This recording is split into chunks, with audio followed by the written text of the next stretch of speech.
Hello guys, कैसे हो आप सब। आशा करती हूँ आप सब अच्छे होंगे। और आज मैं आपके लिए एक रेमेडी लेके आई हूँ जो कि पिंपल से रिलेटिव है। जैसे हमारी स्किन पर पिंपल हो जाते हैं तो हमारी स्किन बहुत गंदी लगती है। किसी किसी को तो 12 से 13 साल की एज में ही निकलना शुरू हो जाते हैं। जैसे हम 10 एज में आते हैं तो पिंपल निकलना शुरू हो जाते हैं, लेकिन वो सभी को नहीं होते। जैसे हमारे हार्मोन्स बैलेंस के ऊपर होता है। जैसे हमारे हार्मोन्स बैलेंस चेंज होते हैं वैसे ही हमारी स्किन पर पिंपल निकलना किसी को 12 से 13 साल की एज में, किसी को 20 से 25 साल की एज में। तो सबकी मतलब सबको अलग अलग हार्मोन्स बैलेंस के ऊपर डिपेंड करता है।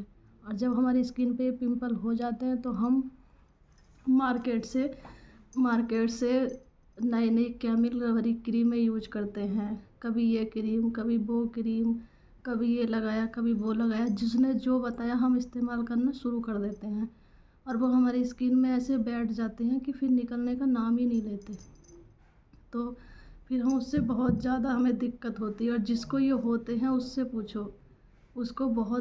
पूछो कि उस पर क्या बीतती है। इतनी गंदी स्किन लगती है उसकी, बहुत बेकार।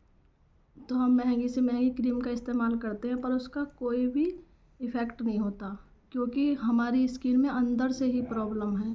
अब हम कोई भी केमिकल भरी क्रीम लगा लगा कर बाहर से तो अपनी स्किन को ठीक कर सकते हैं, लेकिन जब अंदर से ही दिक्कत है हमारी स्किन में तो फिर वो कैसे ठीक होगी। हमने कोई क्रीम यूज की तो कुछ दिन के लिए वो ठीक हो गया, उसके बाद फिर निकल आए। तो हम इसको हमेशा हटाने के लिए मैं आज आपके लिए 2 रेमेडी लेके आई हूँ। तो पहला मैं बताऊँगी, आप इसका यूज करना। आप याद करेंगे कि वाह दीदी क्या चीज़ बताई है आपने। तो हमें 1 गिलास दूध लेना है। 1 गिलास दूध में आधा चम्मच हमें हल्दी मिलानी है। और गर्म दूध में आधा चम्मच हल्दी मिलाकर, मतलब दूध इतना भी गर्म मत लेना कि आप उसको पी ना पाओ, जैसे आप पी सको इतना ही लेना। उसमें आधा चम्मच हल्दी मिलाकर और हमें उसको पी जाना है। इसे चाहे आप नाइट में कर सकते हैं या फिर आप मॉर्निंग में भी पी सकते हैं। और दूसरी चीज़, हमें आधा चम्मच हल्दी लेनी है और उसमें हमें और एक मैं आपको दूसरी रेमेडी बताऊंगी, इसको हमें लगाना है अपनी स्किन पर। तो हम इसका इस्तेमाल करेंगे तो हमें ज़्यादा फ़ायदा मिलेगा। अगर दोनों का ही हम यूज करेंगे, दूध को हल्दी के साथ हमें पीना भी है और हमें अपनी स्किन पर इसको लगाना भी है।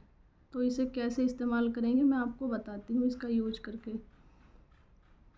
तो दोस्तों मैं बताती हूँ कैसे इस रेमेडी को आपको बताना है। तो हमें आधा चम्मच हल्दी लेनी है, टर्मरिक पाउडर लेना है हमें। आधा चम्मच हमने ये लिया और इसमें आधा चम्मच हम रॉ मिल्क यानी कि कच्चा दूध का इस्तेमाल करेंगे। जैसे कि मैंने 1 चम्मच कच्चा दूध लिया है और हम इसका एक थिक पेस्ट बना लेंगे। और इसका एक थिक पेस्ट बनाने के बाद जहाँ जहाँ भी हमको पिंपल है हम इसको लगा सकते हैं। चाहे तो आप पिंपल वाली जगह पर भी लगा सकते हैं और चाहो तो आप पूरे, इसका एक थिक पेस्ट तैयार हो गया है। इसको आपको कैसे में इस्तेमाल करना है। जैसे हमारे ये पिंपल है यहाँ पर, मुझे तो है नहीं तो मैं आपको फिर भी बता देती हूँ कैसे इस्तेमाल करना है। तो इसका हम एक ये थिक पेस्ट लेंगे और इसको अपने पिंपल वाली जगह पर इस तरह से अप्लाई कर देंगे। और जब इसे 15 से 20 मिनट हो जाएंगे तो फिर आप इसको धुल लेना। और इसे धुलने के बाद हमें कभी भी अपने चेहरे पर बहुत ज़्यादा मतलब हाथ नहीं लगाने चाहिए, क्योंकि हमारे हाथों में पसीना भी आता है, डस्ट होती है हमारे हाथों में। जैसे कि हमने गेट दरवाज़ा खोला, दरवाजे पे भी डस्ट है, या फिर हमने कुर्सी छुई है कोई, या हमें कोई भी काम कर रहे हैं, या हम फ़ोन चला रहे हैं, या हम कंप्यूटर पे बहुत टाइम से काम कर रहे हैं, तो हमारे हाथों में मतलब गंदगी जमा हो जाती है। जब हम उसको अपने चेहरे पे इस तरह से बार बार लगाएंगे तो वो सारी गंदगी हमारे चेहरे पे लग जाती है और उससे हमें फिर प्रॉब्लम होने लगती है हमारी स्किन में। तो उसके लिए हमें अपने पास एक हैंकी रखना चाहिए। और जब भी आप अपने चेहरे को साफ़ करेंगे तो रुमाल से ही साफ़ करेंगे। तो रुमाल से ही हम इसको अपनी स्किन को साफ़ करेंगे। और या फिर हम मतलब रुमाल टाइप तौलिए से भी अपनी स्किन को साफ़ कर सकते हैं। और जब भी हमें अपने चेहरे को मतलब क्लीन करना है, अपने चेहरे पे हमें कुछ भी मतलब इस्तेमाल नहीं करना है। सिर्फ एक, या तो आप गुलाब जल ले सकते हैं गुलाब जल में उसमें थोड़ा सा कॉटन भे करके उसको अपनी स्किन पे इस तरह से हम अपनी स्किन को क्लीन कर सकते हैं। और उसको गुलाब जल को लगाने के बाद आपको कुछ भी अपनी स्किन पे इस्तेमाल नहीं करना है, बस उसको छोड़ देना है। अगर आपको मेरी ये रेमेडी अच्छी लगी हो तो प्लीज़ मेरे इस पेज को like, subscribe, follow and share करना।